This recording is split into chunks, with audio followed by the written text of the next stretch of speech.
There's a car that engineers called brilliant, a car that a government threw millions at, a car that was seriously compared to the Mini, and yet, by 1976, it was gone. Quietly. Almost without ceremony. This is the story of the Hillman Imp. And if you think you already know why it failed, I promise you, you don't.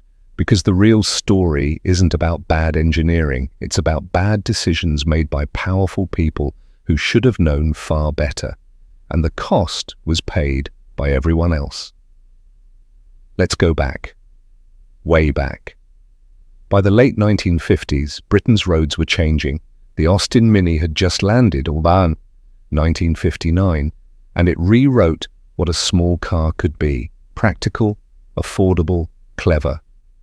It made every other small car look lazy by comparison, and the pressure was on for every British manufacturer to respond. Roots Group, the company behind Hillman, Singer and Sunbeam, knew they needed something, not just a Me Too answer to the Mini. Something genuinely different, something that would make people look twice. What their engineers came up with was extraordinary. The Imp was rear-engined, rear-wheel drive, a layout that put it closer in spirit to the Volkswagen Beetle or the early Porsche than to anything else on the British market. But here's what made it remarkable: the engine itself. It was derived directly from a Coventry Climax racing unit. All aluminium alloy construction, lightweight, technically sophisticated in a way that simply didn't exist in this class of car at that price point. Think about that for a moment. This wasn't a warmed-over shopping trolley engine. This was racing DNA, filtered down into a car that cost ordinary working men their weekly wage. That was the ambition, that was the promise, and it didn't stop there. The Imp had a rear window that opened, functioning like a hatchback boot before the word hatchback even existed in common use. Reclining seats came as standard. The bonnet was rear-hinged, giving clean access. These were features you'd expect on something far more expensive. Engineers loved it. Motoring journalists who drove early prototypes were genuinely impressed. This felt like the future. So what went wrong? Everything. But not in the way you'd expect. The car itself wasn't the problem, the world around it was. And it starts with a decision made not in a boardroom, but in a government office. A political decision that had nothing to do with cars and everything to do with votes. Buckle in, because this is where it gets uncomfortable. 1961. Britain had a problem. Scotland, and specifically the west of Scotland, was bleeding jobs. Heavy industry was contracting. Shipbuilding was slowing. Unemployment in areas like Clydeside was becoming a political crisis. And Harold Macmillan's Conservative government needed to be seen doing something about it. The answer, as governments so often decide, was to throw money at a cutest, visible solution. A factory, jobs, cameras, ribbon cutting, something that looked like progress. Roots Group was in the middle of planning production for their new small car. Their natural choice was Coventry. That's where their engineers were, that's where their supply chains were, that's where their expertise lived. Coventry was home, but the government had other ideas. Roots were offered substantial financial incentives, grants, subsidized loans, infrastructure support, on one condition: build the factory in Linwood, a small town in Renfrewshire, Scotland, miles from Coventry, miles from everything Roots knew. Now, you have to understand the position Roots were in. They weren't a giant, they weren't Ford or BMC. They were a mid-sized manufacturer trying to fund an ambitious new car on limited capital. The government money wasn't just attractive, but it was close to essential. So they took the deal. And in doing so, they planted the seed of everything that followed. Linwood had no tradition of car manufacturing. The workforce, many of them former shipyard workers, were skilled, proud, hard-working men. But building ships and building cars are entirely different disciplines. The tolerances are different, the rhythms are different, the culture is different. Training took time that Roots didn't have. The launch date was fixed. Pressure was coming from every direction, and so corners were cut, not maliciously, but inevitably, in the rush to get the Imp out of the door and onto the road. The Imp launched in May 1963. The press events went well. The car looked good. The spec sheet was impressive. Orders came in, and then the problems started. Overheating, head gasket failures, cooling system issues that left owners stranded and dealers scrambling. The all-aluminium engine that engineers had praised for its sophistication turned out to be unforgiving when assembled under pressure, with an undertrained workforce in a factory still finding its feet. Owners who had believed in this car, who had chosen it over the Mini, over the Ford Anglia, over the safer options, felt let down. And in the car market, trust, once broken, is almost impossible to rebuild. But here's what almost nobody talks about.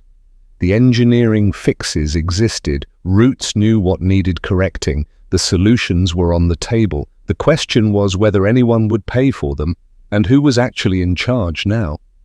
Because while Linwood was struggling, something else was happening quietly in the background, something that would change everything. 1964. A quiet knock on the door. Chrysler Corporation, the American giant, had been watching Roots Group for some time. And what they saw was opportunity. A weakened British manufacturer, a damaged balance sheet, a new car hemorrhaging money. Roots needed capital. Chrysler had it. The first stake was modest, a minority shareholding, presented publicly as a partnership. Collaboration between transatlantic automotive powers. The press releases were warm, the language was optimistic, but anyone who understood how these things worked could see what was really happening. By 1967, Chrysler had full control. Roots Group, the company behind Hillman, Singer, Sunbeam, decades of British motoring history, was now an American subsidiary. Run from Detroit, answerable to men who had never driven an Imp, never visited Linwood, and had absolutely no sentimental attachment to a rear-engined small car built in Scotland. And here is where the story turns genuinely painful. The Imp needed investment, specific, targeted investment to fix the reliability issues that were killing its reputation. The cooling problems were solvable, the gasket failures were understood. Engineers had proposals on the table. What they needed was a decision and funding. Chrysler looked at the numbers. They looked at the Mini's dominance. They looked at the cost of fixing and relaunching a car that had already been damaged in the public mind. And they made a calculation. The Imp was not worth saving, not properly, not fully. What followed was a slow withdrawal, not a dramatic cancellation, but those tend to generate headlines and anger. Instead, a quiet starvation, minimal investment in updates, no serious marketing budget, no push to rebuild consumer confidence, just enough to keep production ticking over while Chrysler figured out what came next for the British operation. The variants kept coming, the Singer Chamois, the Sunbeam Stiletto, the Imp Sport. And some of them were genuinely exciting. The Stiletto in particular, with its fastback roofline and upgraded interior, was a car that turned heads. The Imp Sport, in the right hands, was a capable and entertaining machine, but these were patches, cosmetic variations on a platform that needed something deeper. And the buying public, especially those who had been burned by early reliability, wasn't coming back on the strength of a new badge and a different roofline. Meanwhile, Linwood was becoming a story of its own. Industrial relations at the factory had deteriorated badly through the late 1960s. Walkouts, disputes, stoppages that cost production days and damaged delivery schedules. In some years, the factory recorded over 100 separate instances of industrial action. 100 in a single year. Now, this wasn't unique to Linwood. Britain in the late 1960s and early 70s was a country of industrial conflict. But Linwood felt it harder than most. The workforce that had been assembled quickly, trained under pressure, asked to build a car they hadn't chosen to build in a town that hadn't chosen the industry. That tension never fully dissolved. The car was caught between a factory that couldn't consistently build it well and a parent company that had quietly decided not to fix it. That combination is fatal, every single time. But there's one number, one specific figure, that puts all of this into brutal perspective. And when you hear it, you'll understand just how deep this wound really went. £22 million. That is the figure most automotive historians associate with Roots Group's losses on the Imp program. £22 million in 1960s money. At a time when the average British worker earned somewhere around £900 a year. Let that land for a moment. This wasn't a rounding error. This wasn't an acceptable development cost written off over time.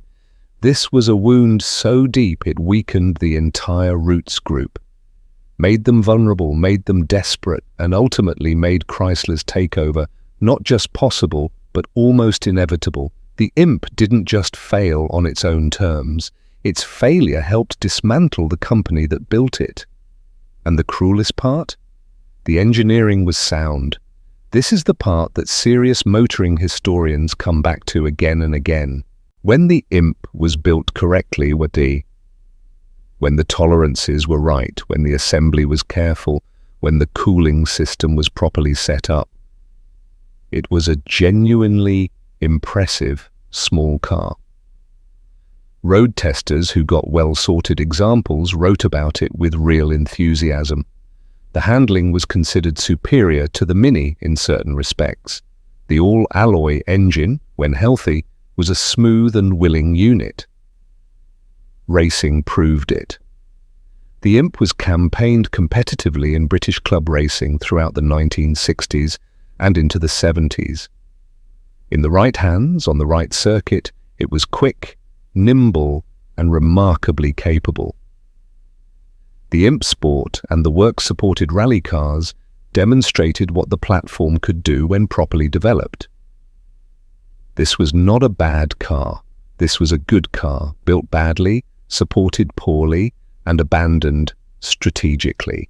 Now, before we go any further, if you're finding this story as fascinating as I think you are, this is exactly the kind of content we cover on this channel.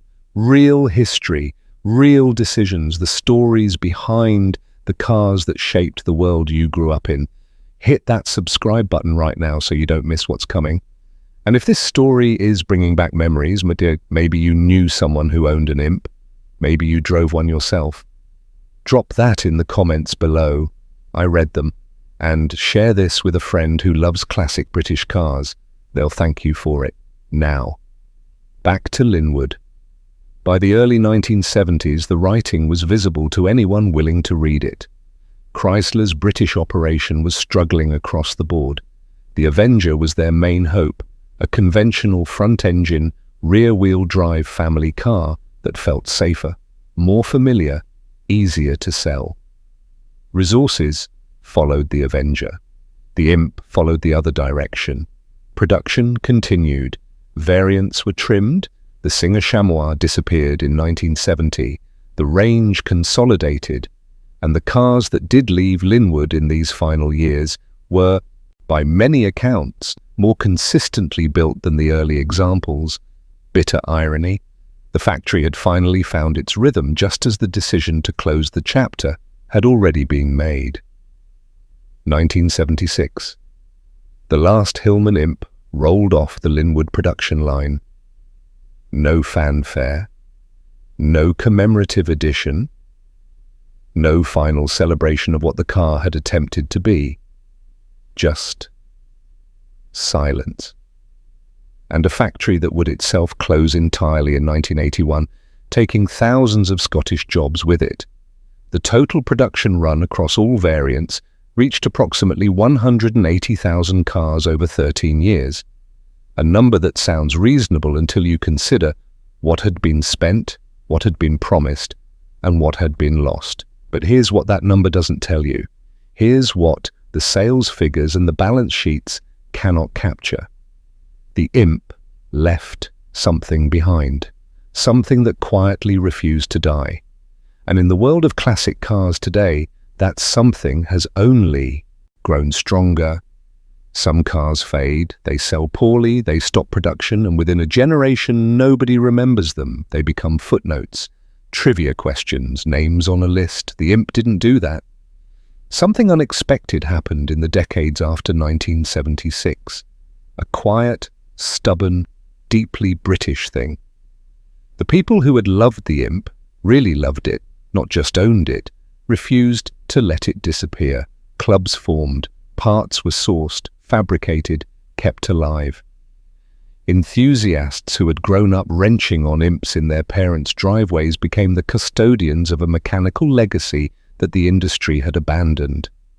Today, the Hillman Imp Owners Club remains active. Cars are restored to concours condition. The Imp Sport and the Sunbeam Stiletto command real money at classic car auctions. Figures that would have seemed absurd in 1977 when you could pick one up for almost nothing. The fastback Stiletto in particular has become genuinely collectible. Clean, examples in good condition are sought after with a seriousness that speaks to something deeper than nostalgia. And the motorsport connection never really went away either. Imp-based specials and historic racing variants still appear at club events across Britain. The chassis that was considered so promising in the 1960s still rewards the driver who understands it. Light, responsive. With that engine sitting behind the rear axle, the weight distribution creates a driving experience that feels alive in a way that many modern cars, with all their electronics and assists, simply don't. There is a generation of men, and many of them are watching this right now, who remember the Imp as part of the furniture of British life in the 60s and 70s. Maybe it was a neighbour's car. Maybe it was what your father drove before he could afford something bigger. Maybe you worked on one in a garage, cursed the cooling system, then fell in love with it anyway. That memory is real. And it matters, because here's the thing about automotive history that the textbooks don't always capture. The cars that fail commercially are not always the cars that fail to matter. Sometimes the ones that struggled the most leave the deepest mark. They become symbols of ambition, of what could have been, of the gap between a brilliant idea and the brutal reality of bringing it to market. The Imp is that symbol. And it raises a question that goes far beyond one small car built in Scotland in the 1960s. A question about how good ideas get destroyed, not by incompetence alone, not by malice alone, but by the collision of political pressure, financial weakness, corporate indifference, and the simple, unforgiving reality that timing in business, like timing in life, is everything. Roots had the right idea at almost the right moment, but almost isn't enough, never has been. So what is the real lesson here? What does a rear-engined small car from Linwood, Scotland, have to tell us in the present day about the way the world actually works? More than you might expect. And it's not comfortable. Here is what the Hillman Imp really teaches us. And pay attention, because this part matters. Brilliant ideas do not survive on brilliance alone. That is the hardest lesson. And it is one that history repeats with a cruelty that should make all of us uncomfortable. The Imp's engineers did their job. They created something genuinely innovative, something that in a different environment, with different backing, with a factory in the right place and a parent company that believed in it, could have been a serious rival to the Mini, could have changed the shape of the British small car market entirely. But the engineers were only one part of the story, and in the end, they were the smallest part.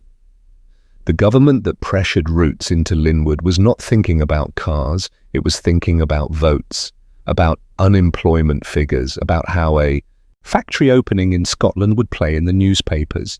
The long-term industrial consequences were someone else's problem, someone else's future problem at that.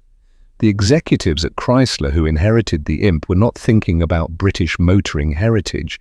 They were thinking about return on investment, about rationalization, about whether a quirky rear-engined small car fit into their global product strategy. It didn't.